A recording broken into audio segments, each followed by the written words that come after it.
Hey bunny fans, welcome to my podcast. My name is Fiona Murphy and I'm the bunny bonding coach.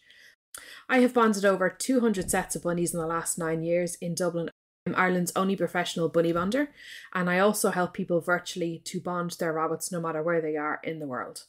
I hope that you'll find this podcast really useful with lots of hints and tips to help you get your bunnies loved up easier, faster and with less stress. In series 1 of my podcast, I'm going to be talking to you about what is the best kind of friend for your rabbit. This is a question I get asked all the time as to whether age, gender, breed or size matters when it comes to picking a friend for your rabbit. This is an important topic and I think you'll enjoy the series in my short podcasts. Thanks for joining me. I get this question all the time, people saying I want to get a friend for my rabbit. But I don't know, does gender matter? Does it need to be the same sex or the opposite sex to my rabbit? So first of all, let me say, if you've already got a friend for your rabbit, don't worry about it.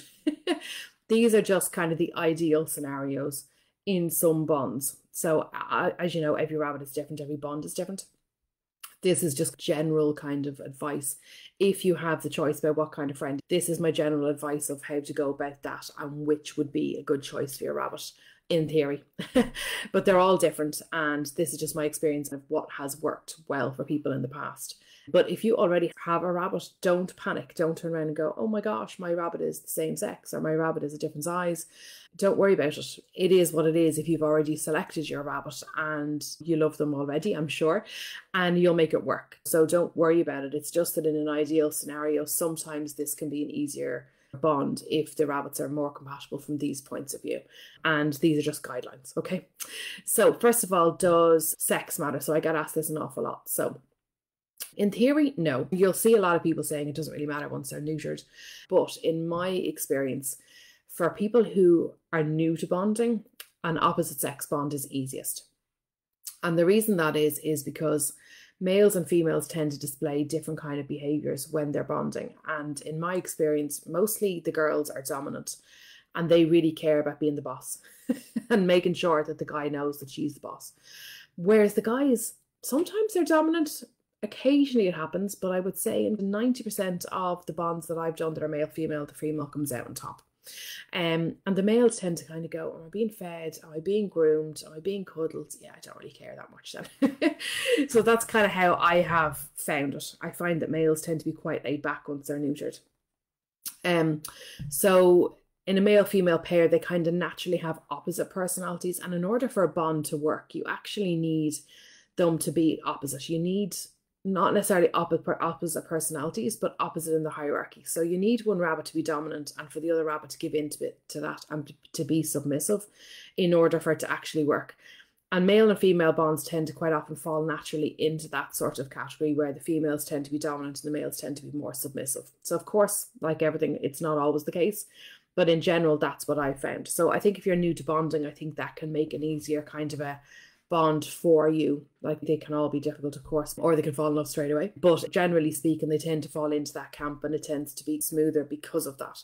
So if you have any kind of a choice about it, that's what I would definitely recommend. So you also then hear that two males don't work. Now that's a very outdated viewpoint, but it's still knocking around. I don't know why, because I've actually done lots and lots and lots of male bonding. I would say probably 70% of the bonds that I have done are male.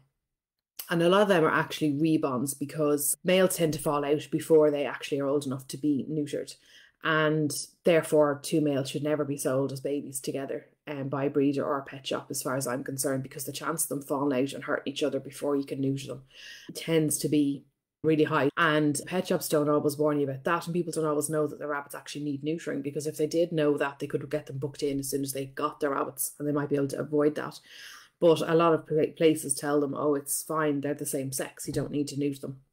And any rabbits that are living together ought to be neutered, no matter whether they're siblings or what gender they are. And that's because you take the hormones out of the equation altogether. And if you do that, then you're only dealing with the personalities, which can be difficult enough on its own. And you should always get baby rabbits neutered as soon as you possibly can for that reason, because the hormones kick in and they tend to fall out. Males more than females, yes. And occasionally you get a pair of females who won't actually fall out and they actually live happily together and they're fine. But the problem with it is that any unneutered rabbits are going to have hormone surges their whole lives.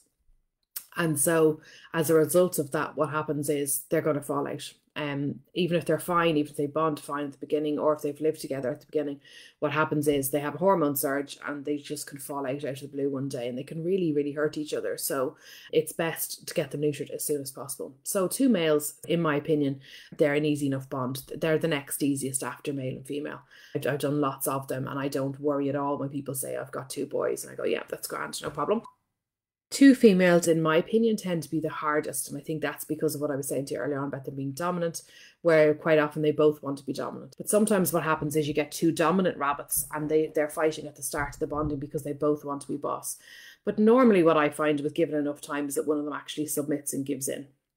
It's very unusual for you to have two rabbits who are dominant the whole way through and one of them doesn't give in, because usually their natural instinct to have a friend kicks in and they prefer that to being dominant. They'd rather have a friend and be submissive than being dominant. I hope that you found this episode really helpful. In the next episode, I'm going to be talking to you about whether age matters when it comes to bonding bunnies. See you then.